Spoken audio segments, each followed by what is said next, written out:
Alright guys, BLM here, back with a new video, and in this video, we're back talking about Big Brother 24, and here I will be doing my mid-season power ranking now that we entered the jury phase of the game. So here I will be ranking all 11 players left in the game based on how likely I feel like they are to win the game. But before doing so, I do want to talk about my general thoughts on the season along with the booted players so far. Now, BB24 here is a season that I am mostly conflicted on. I do feel like for the most part, I am enjoying it. I mean, I feel like the general consensus out there is that this has turned into a really good season. And while I can definitely see why, as a lot of the more unlikable people are all ending up as pre-jury boots, and we do have a really likable majority alliance, I do still feel like at the end of the day, I find this season mostly middling, and I feel like a lot of that comes down to the fact that I just don't really like this cast that much. Again, the more hateable people are on their way out, if not already out. But even despite that, I think even the Leftovers Alliance, which does contain the more likable figures of the season, even a lot of them I am mostly just kind of fine with. I really just feel like this is a season that just inherently did not have that good of a cast to begin with. And while it is playing out in the best possible way, it's still just simply not that good of a cast. But really, outside of Taylor and maybe Michael due to his comp ability, like, are any of these people going to be that memorable years down the road? I don't think so. So I feel like that's something that is like lowering my opinion of the season. Also, I just feel like production is making a lot of questionable decisions this season. I mean, the Festy Bestie twist is terrible, and the only reason it wasn't really insufferable across the seasons because, again, we had a likable majority alliance that was able to game it. If it had been the Pose pack as it was initially going to be, it would have made this season even worse and made it such a slog. But really, at this point, I do feel like the season is pretty much as good as it could be, considering all the issues I do have with it. Again, we had an incredible week 3 with the Ameerah blindside and the formation of the Leftovers. Weeks 2, 4, and 5 all had really fun moments in their own right. So it's really only like week 1 that I would consider a bad week of the show, but I still am finding this season a bit hard to get truly invested in, mostly because I just simply don't care about this cast. But with that said, let's now jump into talking about the booted players so far, starting off with Paloma. And Paloma is just such a weird figure on this season. I mean, she was definitely the most aggressive player in that first week. She really set up the initial power structure of the house, only for her to have to eventually quit due to her deteriorating mental health. And I just feel like that was just such a strange arc for her, where really a lot of the negativity of this season I do think stems from her. I mean, she is a lot of the reason why Taylor became this social pariah almost instantly, and the level of control she had over the house really played into that as well. And she hasn't been doing herself any favors after leaving the show either, and it's like, Paloma for me is just kind of a weird figure on this season, though is one that had such a major impact in that first week. Next we've got Pooch, and I mean, Pooch had a fun downfall here. Again, another one that was one of the more vocal anti-Taylor figures in the house, was so confident that Taylor was the consensus house target that he offered himself up as a pawn, and to see him be blindsided by literally the entire house by the end of the week was just really fun TV. And really fun downfall for Pooch, who outside of that is really just a mostly forgettable figure. Next up, we got Ameerah, and Ameerah was another interesting case here of her being one of the strongest players off the bat. I do think she is probably the best player outside of the Leftovers on this season, with her having a good chunk of control before the formation of the Leftovers. However, she's also a very messy player. I mean, she was still a player that was really mismanaging her threat level, making pretty much the entire house know that she's the one running her alliance. Also was pretty loose with information. I mean, not as loose as Alyssa, which actually does cause her eventual downfall, but still, like, there are definitely holes in Ameerah's game, but I do think she was one of the more competent players on the board here, and to see her eventually get blindsided was just really satisfying to see, and really a moment that you rarely see in modern Big Brother, of the underdogs flipping the game structure and taking out the biggest threat. Again, really fun moment there. Next up, we got Nicole, and I mean, Nicole was really insufferable on this season. The level of delusion and cockiness that exuded from her, especially in the last couple weeks, was just so insufferable to watch, but it's what made her downfall so glorious to watch as well. The fact that she does end up going home by her own closest ally, using the veto to get her on the block in a situation where the HOH himself told them, don't do this, Nicole is going home, and they still decide to do it, and still were so confident they had the votes until like the last day is just insane. And it is really funny to see this, again, massive downfall for Nicole, a player who I had number 1 ranked in my power rankings coming into week 3. And for that entire game to just completely crumble so quickly there was really fun to watch. And finally, we had the latest boot in Daniel, who also, same as Nicole, extremely cocky at points in the game, had delusions of grandeur, was so satisfying to see him being taken out immediately afterwards.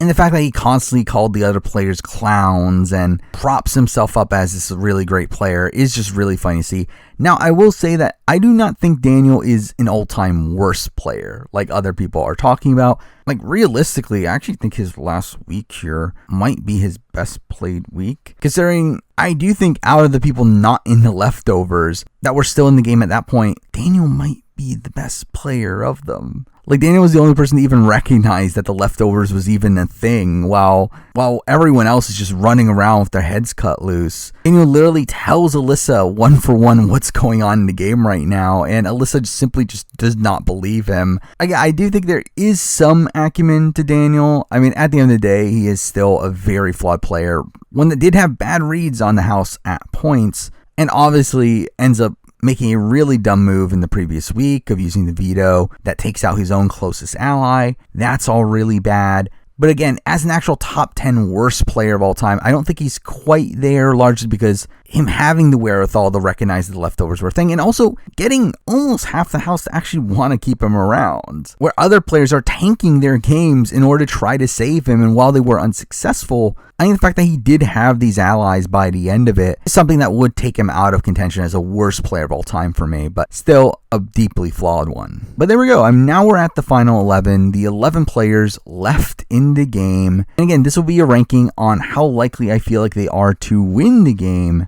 Now, I will say that this video will obviously include spoilers from the feeds up until the Friday morning before this video comes out, which is obviously when I'm recording this.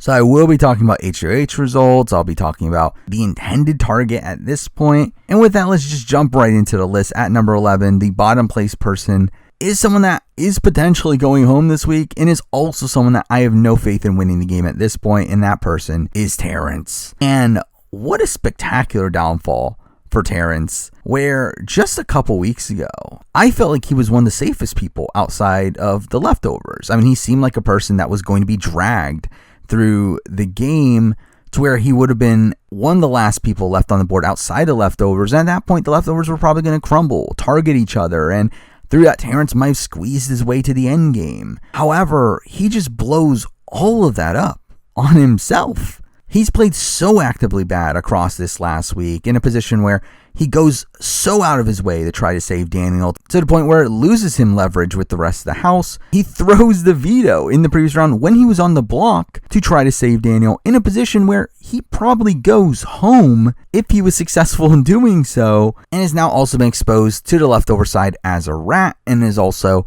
had some personal conflicts with people across this week. He has played astronomically bad across this last week to where he goes from a position where he was safe as someone that just no one really cared about targeting to the biggest target on the board, despite the fact that, again, what is Terrence going to do in the game? He has nothing. He has really no potential moving forward in terms of him being a very unlikely person to win competitions. He's very unlikely to win the game. I feel like he's not going to have the respect to win the game. Yet for some reason, they're still deciding to target him over people who do have more potential to win the game. And again, a lot of that just stems from the fact that Terrence has played so terribly recently. But really, Terrence was never truly playing that well anyway. Again, at the end of the day, it's like I do think Terrence really had no potential to win the game throughout a lot of it. I think the only winning scenario for him from even a while back would be sitting next to the person that we're going to talk about next. But even at this point, I don't even know if that's even a guarantee. Really, Terrence for me was such a disaster over the course of this last week, and is now in a position where he is the most likely boot from this week, with him at least initially being talked about as a target, which is a position that he simply should not be in and would not have been in if it had not been for him messing it up for himself. And again, at the end of the day, no faith in him winning the game. He's here at number 11. Now, number 10, another person that I also have no faith in winning the game, And really, this is a person I had no faith in winning the game from all the way back in probably like week 2. And that person is Indy. And straight up, Indy just seems to be the least likely winner on the board, mainly because it seems like no one actually respects Indy. No one actually thinks Indy is there to play the game. No one respects the game that Indy is playing. People think that she's there because she was a fan of Big Brother Brazil and because that she's not playing the game of Big Brother US. Which, again, accurate read or not, is the perception of the players in there, to where I just do not think they're going to reward her with the win.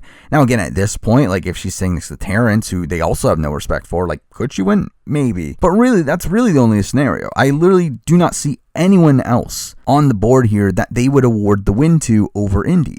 But to go even beyond that, I do feel like Indy's also a person that is a potential target for this week as well. Well, not an intended target by the HOH, at least as of the point that I'm speaking right now. Some of the leftovers have talked about the concept of taking out Indy, especially considering she performed the best out of the non-leftovers in the wall comp, and is also simply just not that well insulated in the game here. I mean, the only leftovers she really has any connection to are Joseph and Monty, who are two of the least influential figures in the leftovers at this point. So Indy's another person, like Terrance, that has no chance of winning a game, but also doesn't even necessarily have longevity to her. Or for a while, I haven't been putting her at the very bottom of my power rankings, largely because like she is someone that seems to be the go-to person to drag, the person that they're going to leave for last in the leftovers and potentially squeezes her way through after they start turning against each other. But at this point, it doesn't even seem like that's the case. Despite her having no respect in the game, there's still talk about targeting her, and that's obviously a major issue here. So for me, she's here at number 10.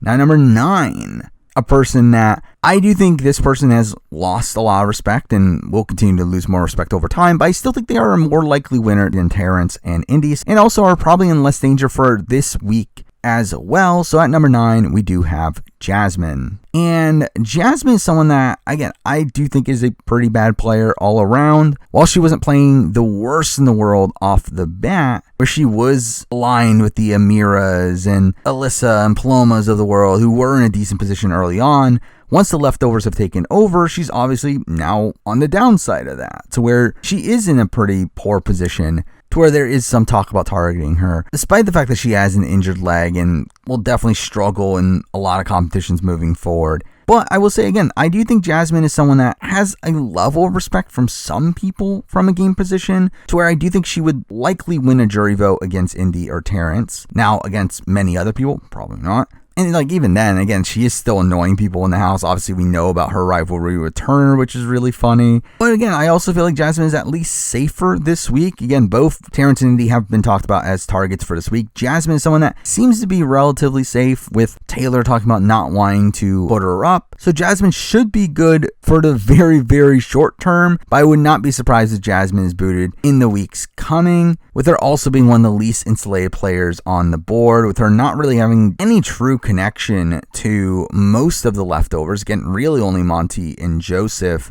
Obviously has a negative relationship with Turner, and doesn't really have that much of a relationship with the Michael Brittany Taylor side of things, though Michael has talked about ideally wanting her to be in his final 4, though again, like, will he actually be able to do that? Who knows? So again, like, Jasmine is someone that I still think is not winning this game, but I would say has slightly more win equity than Terrance and Indy, so she's here at number 9. Now number 8, let's wrap it up. Last person on the board, not in the leftovers. At number 8, we do have Alyssa. And again, Alyssa is the highest of the non-leftovers, which barely saying anything. Again, I do think the people outside the leftovers are all pretty bad players at this point. However, Alyssa is someone that at least has some connections moving forward. Now, also, there is talk about taking out Alyssa. However, again, this talk is coming from two of the least influential people in the leftovers, in Monty and Joseph. While Alyssa is someone that obviously Kyle wants to keep around at this point, Michael and Brittany have also talked about the possibility of bringing Alyssa along further, with Michael having done active work in trying to pull Alyssa over. Now, some of that work was undone towards the back half of this last week, with her being lumped in with the group that was trying to campaign to save Daniel.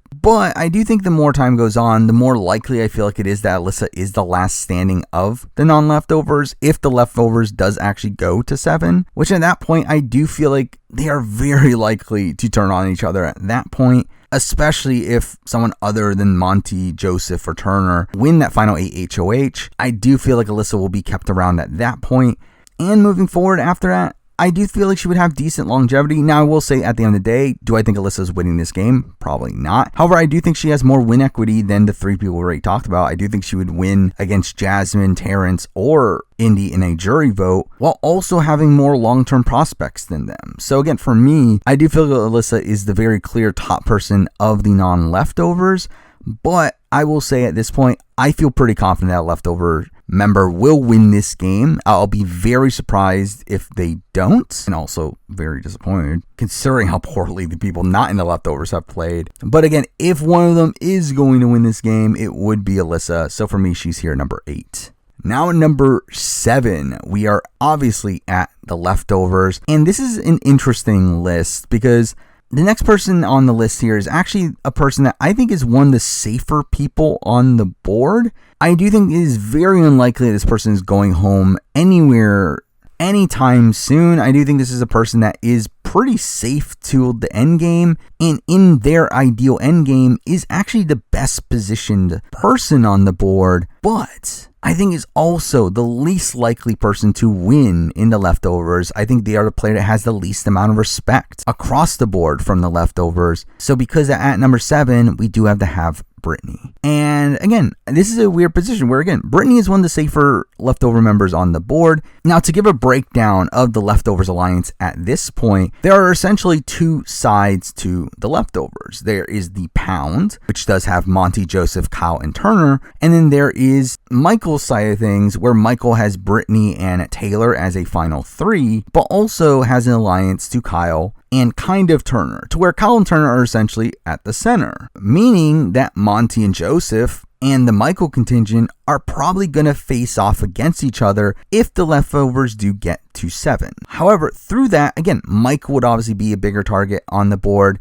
Even Taylor would probably be a bigger target on the board. So through that, I do feel like Brittany is relatively safe, even if the Monty and Josephs do gain the control at that point. But obviously, if the other side of things happens and Brittany Taylor's side of things gains control, she's obviously in a really good position, being there for allies. And if she gets to her ideal final 3, which is her, Michael, and Taylor, she is in a prime position to be in the final 2, with both of them wanting to take her to the end. However, they both beat her. And really, again, that is the issue with Brittany, that despite her having multiple routes to getting to the end at this point, and having the final 2 position pretty much locked up, if the Michael side of things wins in this battle, she loses the game no matter what. I do feel like it's going to be very difficult for Brittany to win this game. I simply do not know how she gains the respect that she would need to win this game, outside for like just coming out as a surprise and winning a whole bunch of endgame comps, which I really just do not see happening, especially with the type of endgame comps that we've had in recent Big Brother, with them being mostly physical and like adding in this more mental element to it. But still, they do greatly favor physical players, and I do feel like Brittany is simply not that. So because that, again, I do feel like Brittany is going to struggle gaining the respect to win the game at the end, especially against the other leftovers. To where, again, like if Brittany were to somehow be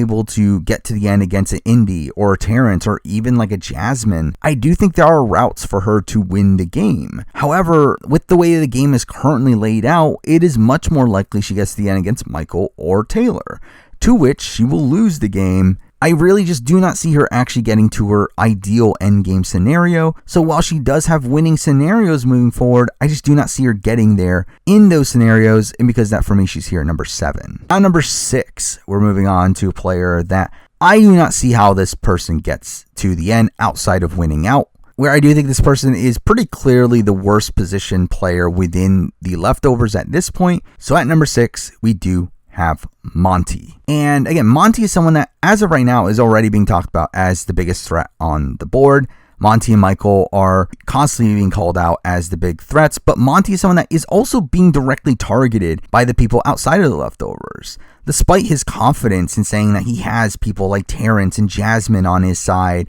which through that confidence has caused the leftovers to be sketchy of him, because of this presumed other side that Monty has connections to, he actually doesn't have connections to them, and they are directly targeting him, which really makes this bad on all fronts, to where he is being targeted from outside of the leftovers, and he also has people inside of the leftovers that do talk about targeting him. And again, it is really him and Joseph that I do think will more than likely be the initial targets if the leftovers do get to 7 by the majority of the leftovers.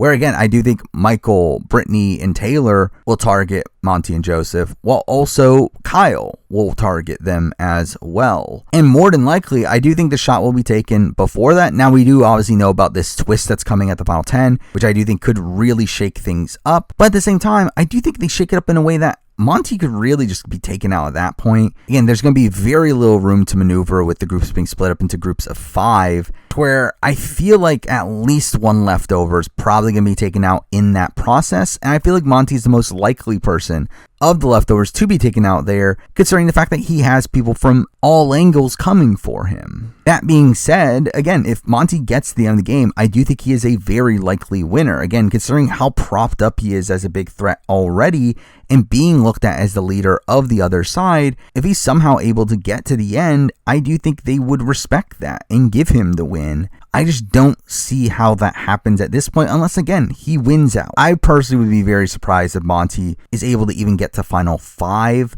I just feel like he's such a blatant target on the board from pretty much everybody that to where even if the leftovers make it to 7, I think he's the most likely person to go. But even in the route that they don't get to that point, and someone in the opposition wins a HOH along the way, he's going to be targeted there as well. So again, I just do not see the route for Monty to get to the end, and because that he's here number 6. Now, number 5, we're moving on to a player that I think this might be a divisive placement here, considering the talk I see about this player being the best position in the house, and I just have to severely disagree. And I feel like a lot of this sentiment really stems from people liking this person and seeing that this person is playing very hard. But I do think at the end of the day, they are not that well positioned. And at number 5, we do have Joseph. And again, I do feel like there are misconceptions about Joseph's positioning right now, where short term, he is well positioned in the sense that he obviously has the leftovers that presumably would take him to 7. He also has good relations with the people outside of the leftovers, to where they are under the assumption that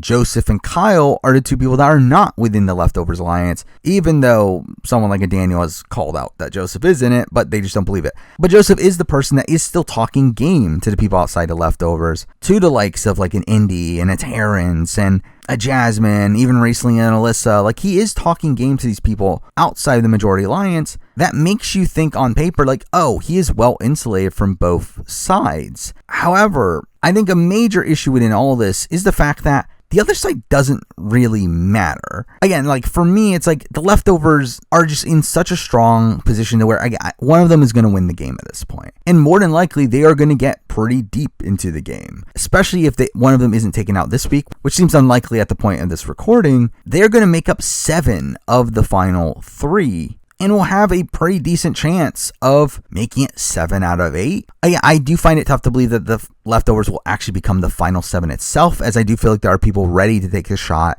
and I feel like more than likely will. However, the people that are willing to take the shot are the people that are coming after Joseph, where again, the way that this alliance is broken down at this point is that the majority is actually on the Michael, Brittany, Taylor side of things, with Kyle wanting to work with them moving forward, where that group will target Joseph and Monty. Now, on paper, Monty is the bigger threat on the board. Again, the opposite alliance is talking about targeting Monty. However, people within the leftovers themselves are talking about Joseph being the bigger threat.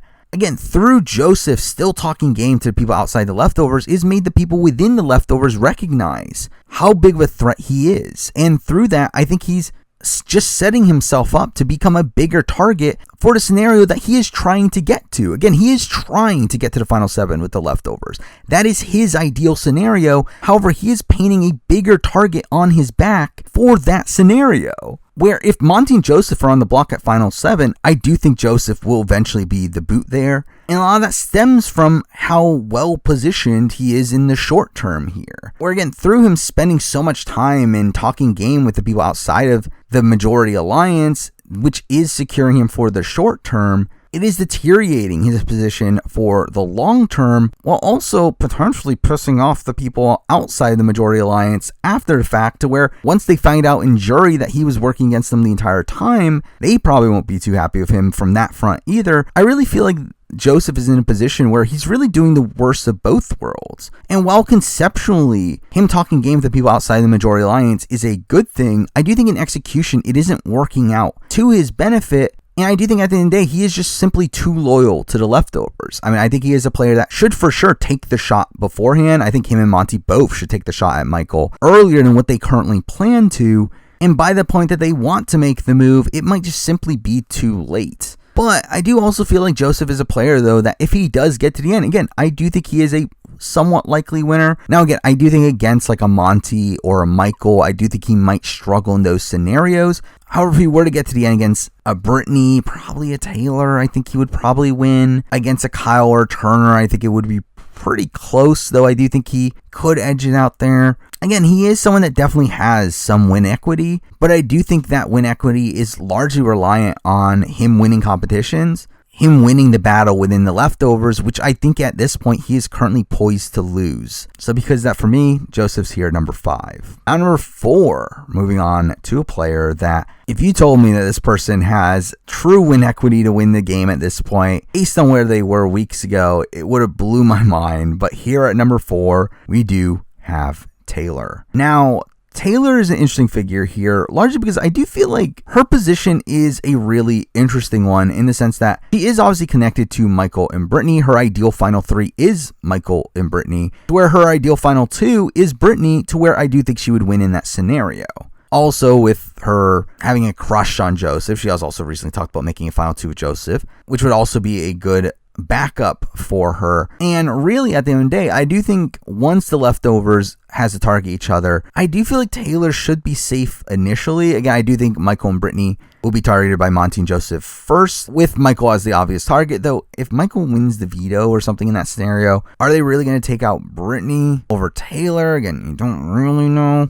But again, she should be safe on the offset, and again, has a decent backing for her, with Michael and Brittany both wanting to take her pretty far. And I do think she has her mindset on taking the right person to the end, where again, like, if she gets her ideal scenario, she is at least being poised for a win. The question marks are obviously, like, can she get to that scenario? Like, technically, she shouldn't be wanting to go to 3 of Michael, as Michael would vote her out at 3. Like, it'd probably be better if she got to 3 of Joseph. Though even then, I don't even know if Joseph would necessarily take her to the end, even if they had a final 2 deal. But still, Taylor does have a very obvious winning scenario, and one that does seem very feasible at this point, especially if the Michael side of the leftovers ends up holding the power. However, I do think there's a lot of danger if the Pound side of things does end up maintaining control, where even though there might not be immediate danger, I do think her overall positioning, especially in terms of her trying to get to the end with Brittany, might be very precarious at that point. So I do think she is currently in a position that is a bit high variance, to where it's really going to all come down to where the leftovers ends up breaking up,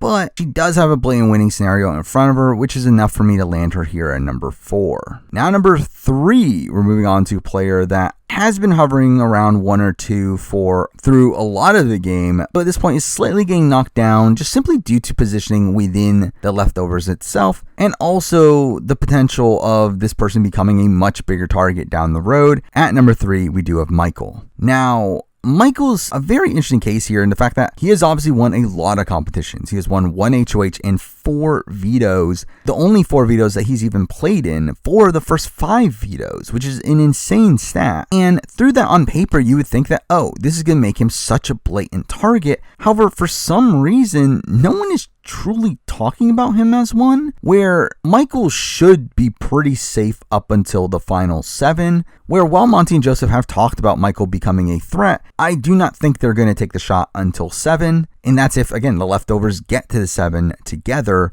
So that obviously gives Michael a lot of room in that position. Also, even the people outside of the leftovers are not talking about targeting Michael. Despite Monty and Michael being talked about as the 2 biggest threats, they are targeting Monty, and have even had talks about taking Michael to final 5, which is just a ridiculous concept. But again, the reason why Michael is 3 here is because, again, there is still that road for him to go out at 7. Again, if Monty and Joseph do get control at 7, I do think they will target Michael. And if he is on the block against a Brittany or a Taylor or even a Kyle, I do think he is more than likely going home in that position. And I think at that point, he is more than likely going home both as the biggest threat and also just simply not really having the numbers, with the votes of Turner, Monty, and Joseph being enough to take him out. So that's obviously a major danger spot there. But if he is able to get control at 7, take out Monty and Joseph and get to the end game, I do think he is in such a prime spot to win, to where at that point I do think he is the biggest jury threat on the board, in a position where he is extremely close to winning the game, in a position where I do think Brittany intends on taking him to 3, to where while she knows that she can't beat him, I think she is under the assumption that she can't win either, to where her getting Michael to 3 is beneficial to her, at least trying to get second place. So I do think she's going to try to get Michael to 3. And even beyond that, I think he can take himself there. Again, considering how good he's been in competitions, I do think he should have a decent amount of win equity in competitions towards the endgame. Mind you, again, in recent seasons, endgame competitions have become more physical. And at that point, I do think the likes of Kyle, Monty, Joseph can start to dominate at that point, which would obviously be a not ideal spot for Michael, but Michael should still be able to hold up in his own right at that point. And I would not be surprised if Michael gets to like final 5, final 6 and ends up winning out from that point forward. So really, again, like, I do feel like Michael is safe in the short term, and I do think the odds are there for him to get the control once the leftovers have the turn against each other, especially considering, again, he should have the numbers. He does have Brittany and Taylor on his side. He does also have Kyle, who is willing to cut Monty and Joseph over him. So he should have the numbers, though there is the danger spot, again, of a Monty Joseph HOH that could take him out there. And also just the looming presence of how big of a threat he is, to where even Kyle has talked about eventually getting rid of Michael just due to how big of a threat he is. Mind you, I don't think he will do it right away in that position, but still, eventually I think he'll try to take him out. So that's obviously the precarious spot for Michael. But if he were to reach the end game stretch, he should have a decent chance of just winning out, which at that point I think would give him the win. And even without that, I think Brittany is someone that is going to work towards getting him towards the end. And also I think is one of the most likely players to turn against the leftovers before we get to the 7, where even this last week there was a lot of talk about potentially blindsiding Monty. And at this point, there's again talk about Monty and Joseph being threats for down the road, where I think if Michael is given the opportunity, I do think he would take out one of Monty or Joseph before we get to the 7, which would be an even better position for Michael. So again, I do think Michael is a pretty likely winner on the board, but his positioning is just not as there as the next 2 people we'll be talking about, and because that he is here number 3. Now number 2, and if you did not notice, my top 2 are the 2 that I did mention being in the center of the leftovers. These 2 players that are pretty safe, both short and long term, to where I think these 2 players should be pretty locked in for the end game. But really, the placements here really come down to the differing play styles of these 2 players, where one player is a lot more passive, and through that, I think is more susceptible to being on the outs if a major shakeup in the power structure were to happen, while the other player is a lot more active in the game, and I think is someone that is a lot more flexible in the game, but is also a player that is much more prone to making mistakes. So again, the debate for me was which one is better. However, I did decide to leave the more passive player here at number 2. So at number 2, we do have Turner. And again, I could definitely see the debate for this top 2. I do think it is a bit of a struggle. I am leaving Turner at number 2 here, largely because, again, I do think in the scenario where something happens to the power structure moving forward, I just do not know if I have the faith in Turner to recover from that. In the current power structure that is currently in place, Turner is very well positioned. Again, he is in the center of the leftovers, where he is part of the pound, but is also part of Michael's plans moving forward, where he should be pretty locked in for final 5 if the leftovers get their way, to where again Monty and Joseph will probably be going after Michael at that point, and vice versa, to where again he should be pretty set for an end game position, where at that point he's only a few comps away from getting to the end, in a position where, while I don't think he's necessarily the biggest jury threat on the board, I do think he's someone that can definitely gain a decent amount of respect by the end game, and someone that I think is definitely a likely winner if he were to be in the end against someone other than a Monty or a Michael. So that's obviously very good, but again, I did think at the end of the day, he is just too passive of a player. Mind you, we have seen in recent seasons that despite players being passive to their own detriment,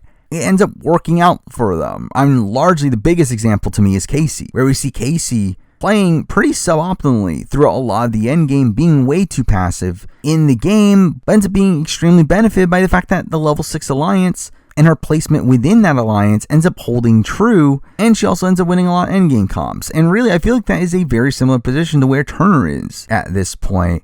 to where, again, if the power structure stays the same and he's able to win some of those endgame competitions, he should be a shoo-in to win the game. However, again, I do think that is a strategy that is more so based around the action of others, more so than what Turner himself is going to be doing. And even within this, I do feel like Turner himself is kind of letting certain opportunities fly by him. While he did make a final two of Kyle, which is a very beneficial alliance for him, I just don't feel like he's doing as active of work as he should be to setting himself even better. Again, the fact that he hasn't made a final two with Taylor, despite how good of a relationship they have, is a bit of a knock for me. Also, the fact that Turner does seem more loyal to the Pound than he does to the Brittany and Taylors of the world, who I do think for him are probably more beatable at the end, especially in terms of competitions, where, again, I think Monty and Joseph are perfectly primed to win a lot of the endgame comps over Turner. And the fact that Turner is seemingly wanting to go to 4 with the Pound is not an ideal scenario for him either. So again, I do feel like those for me are major question marks for Turner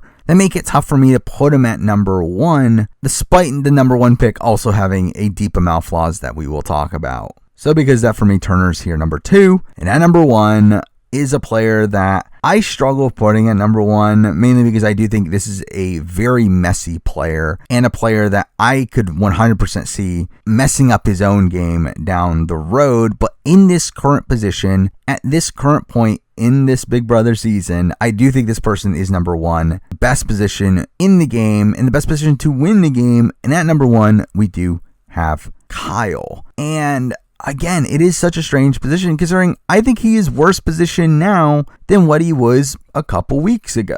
Where Kyle's, again, in a very strange position for me in the sense that he is on paper really well positioned. Again, he is right in the center of the leftovers to where he has both sides wanting to work with him. He has the Pound, but also along with that has the relationship with Michael and that side of things. He has a final two with Michael. He has a final two with Turner. Kind of has a final two with Monty, though he doesn't trust Monty for some reason, which I do think that is obviously a flaw here in the fact that he wants Monty out, which makes no sense for him. But obviously, even beyond that, he has a relationship with Alyssa, who looks like one of the people that is probably going to make it the furthest out of the non-leftovers at this point, and someone that he could definitely squeeze into alliances. He's already been trying to make alliances with Alyssa, Brittany, and Michael. However, also, his relationship with Alyssa also shows the more messy side of his gameplay, to where for a while he had been wanting Alyssa out and had been trying to get rid of her, and after failing to do so, he's obviously now started to showmance with her, wants to keep her around, but the likes of Monty and Joseph are still wanting to target Alyssa, largely using Kyle's own words against him. They're using the campaign that Kyle used back then to support taking her out now, which is a really humorous element of all this. But even beyond that, the people outside of that, the non-leftovers, also think Kyle is one of the more amendable people, to where they are more willing to work with Kyle than they are with the likes of Monty or Taylor or some of these other figures. So really, Kyle is pretty expertly positioned here to where no one is directly targeting Kyle. Again, he is brilliantly positioned within the leftovers themselves, which is more than likely going to reach the end game, and also has Alyssa as someone that could potentially squeeze in, which at that point would make him even better positioned. Kyle's positioning is pretty masterful at this point, if only he was doing it actively, and if only he wasn't actively sabotaging his own position. And this is the strange thing about Kyle, is that, again, I don't have that much faith in Kyle as a player. I do think Kyle, while he does have his good moments, particularly in week 3, the entire creation of the leftovers was a lot of his doing. He was the one to get the information from Alyssa that caused that group to come together and set himself up in the center of that group as well, which again is very impressive work. But again, he's been subtly sabotaging his own position as the game moves along, through him trying to initially get rid of Alyssa, to him kind of dropping his relationship with Monty for no reason, where Monty's always shown of wanting to work more so with Kyle than Joseph, but for some reason Kyle just wants him out for no reason. We obviously have to talk about Kyle's complete misread in thinking that a Cookout 2.0 is going on, which is also really bad under a couple contexts. One, the fact that through bringing that up to Michael, who is very against that idea, he is kind of separating himself from Michael to a degree, to where Michael isn't as willing to trust Kyle, but also he's straight up wrong about this. And I think through this complete misread, he is again showing that he doesn't have that good read of the house to certain other players. Well, also, again, this is a large reason of why he isn't trusting Monty, someone that he should be trusting. So again, I do feel like Kyle as a player is a massive question mark to me, where again, there are good moments, there are bad moments. However, if we are simply looking at the positioning in the game, he is so well positioned, having a final two with Michael and Turner, still having the pound that won't come after him until deep into the game. Also has Alyssa as a secret weapon that could sneak her way further into the game, while also not having a bad relationship with the people outside the leftovers, and also being in a position where he should be primed to win a lot of endgame comps, where he is in the mold of the people who do win endgame comps, the people like the Xaviers and the Jacksons and the Codys. Like, Kyle is that style of figure for this season, to where everything is pointing up for Kyle, despite the fact that, again, I do find his decision making very questionable at points, and find some of his reads on the game to be pretty bad at points. So again, it is a very big mixed bag for Kyle, but based on the current game position, I do feel like I have to put him here at number 1. But there we go. I mean, that is my mid-season power ranking for Big Brother 24. Now, moving forward, I will obviously be doing a season review and player ranking for season once it ends, so stay tuned for that.